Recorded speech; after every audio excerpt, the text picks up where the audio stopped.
Hi everyone, hope you are doing well from wherever you're watching this channel, depending on your time zone. Now, yesterday we had News Gang at Citizen TV, and during that program, one man, Linus Kaikai, came out strong and bold enough to warn the president about the economic situation we are having in this country. And the emerging information is that more than 8 flour companies have closed in this country. And the same company, the reality is that flour companies have employed up to 4 million people who depend in this kind of business. And then the same company, for example, in 2021, it was able to bring in more than 158 billion shillings through their sale. So look at that. And they were exporting about 200,000 tons of flour. That means there is business. But then the big problem in this country is all about cost of production. That is what is ailing this country. So while Ruto was making prayer, Linus Kaikai has a message for him. Listen to this one, then after this we will continue. On my kicker tonight, we should no longer ignore the very loud alarm bells from Kenya's horticultural sector. On Valentine's Day last Tuesday, a day full of symbolism on matters flowers, the bells rang particularly loud. The Kenya Flower Council shared some very grim statistics that effectively wiped off that rosy image often painted of the country's flower sector. The council reported that in the last 2 years alone, 8 flour companies operating in the country closed shop.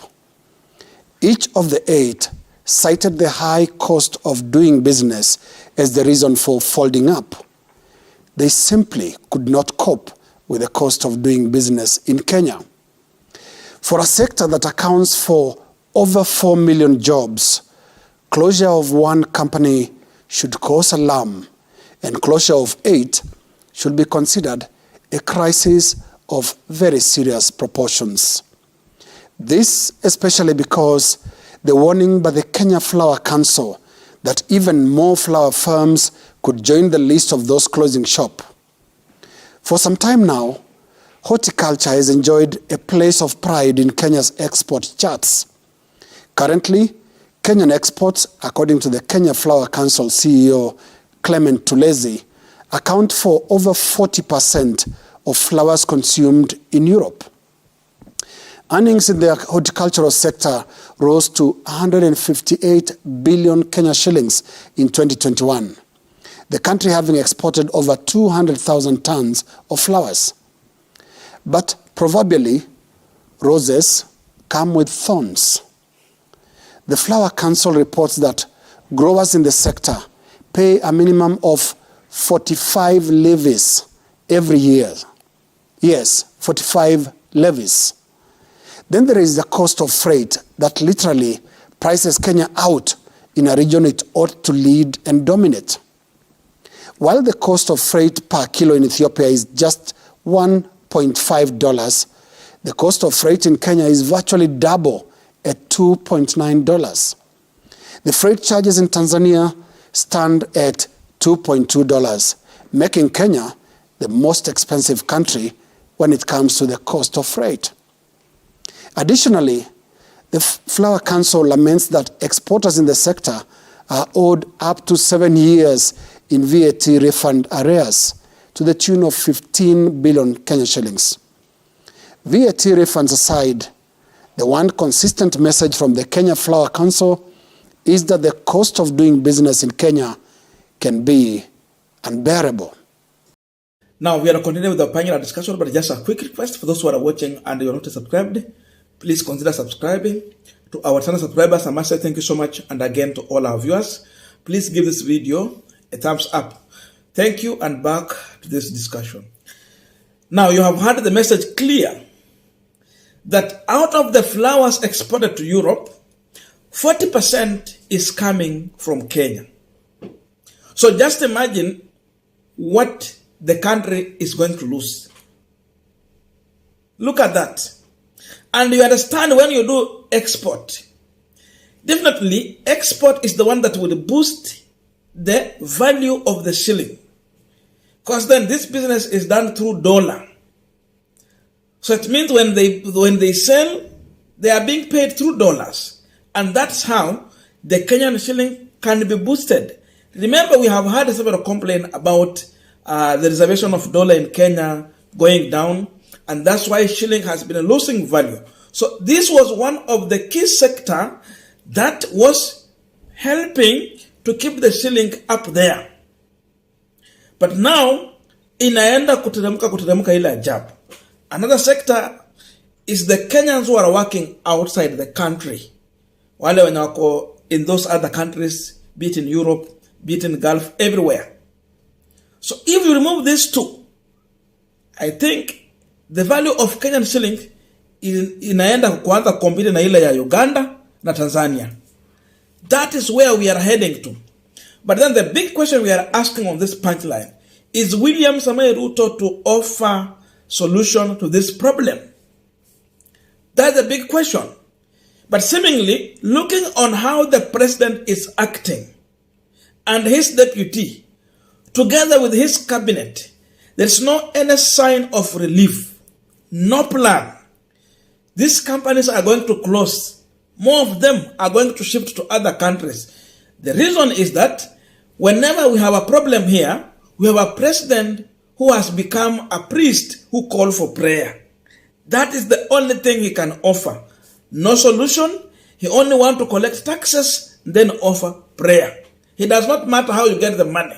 What he values is the tax that he will get from you and then the prayer. First of all, before we go to taxes, let me tell you the reason why Ruto is using prayer. Niko na swali. Wakati unaenda kuomba, alafu tuseme hiyo kitu ulikuwa unaombea Mungu hajajibu, huwa unalaumu nani? Another question. You cannot blame God. You can't blame. The only thing you can do is for you to continue trusting and then continuously pray for that thing until maybe when God will answer, or you just move on. So the question is, if we have any problem in this country, then Ruto anaendea maombi, anasema let us pray about it. Don't you see there's a game there? What if we will not get a solution to that thing we are praying about? Whom are we going to blame? Can we blame William Ruto? He will tell you we prayed. If it has not been sorted, it means God is still working on it. So it's either we continue praying or we conclude that Mungu hajajibu hiyo maombi. So Ruto is running away from taking responsibility. And they want to fool everyone. That's why he's resorting to paying some priest and then organize for prayer rallies. Hiyo tu. So that's the big reason. It means he has no plan to help people in this country so that we can rescue the jobs. By the way, many people have lost jobs. Just imagine 8 companies in a sector that has employed 4 million people. 8 companies closed. How many families have lost their bread on the table? Because the breadwinner, finally, they don't have jobs. Employing just one person in a family, it means a lot. So families are going to suffer because seemingly we have a priest in Statehouse, but not a president. But this priest does not even have a plan. The same way, unajua watu walileta kanisa, wakaleta ilikuja kanisa, ikakuja na school, ikakuja na hospitali. Na pia walikuwa wanasaidia watu na chakula. Lakini hii ya Ruto is a dry one. Completely dry. And surprising again, when we go back to the issue of taxes, because now I've told you, Ruto has no any plan to sort out your mess. That's why he's resorting to prayer. Because in prayer, you cannot complain about God. You just continue praying. Now coming back to taxes. can you ask yourself one question, and this government should be asking themselves this question. Why is it that, for example, last time, Ruto was confirming that KRA managed to collect more than what they had targeted? The question is, as they enjoy and celebrate collecting more than they targeted, what is the state of the people whom they are collecting taxes from? What is the state of these companies as they pay taxes? If you are celebrating, are the companies celebrating? Are Kenyans celebrating? Or you are the only individual celebrating? And if you are the only one celebrating as the government, then you should be asking yourself, is the taxes giving to Kenyans so much impunitive? Kwa nini umesukuma wa Kenya kwa kona? That's the question. Because it means you are collecting taxes but people are losing jobs. You are collecting taxes but people are dying of hunger. They cannot even afford. The truth is that just the way Raila Amolo Odinga said, na leo ako kule Kisii, Ruto is pickpocketing Kenyans. That's why companies are going. Now the cost of production is high. And as much people are saying that cost of production is the main problem in this country, that's why companies are resorting to go out. Still, this regime has already promised that Kenya Power is going to increase their tariff. Na shida kubwa kabisa hii Kenya ni gharama ya umeme. Okay? So, they are even promising to tax more. But they can see people are running away. Are we in the right hands? There are so many things we can say.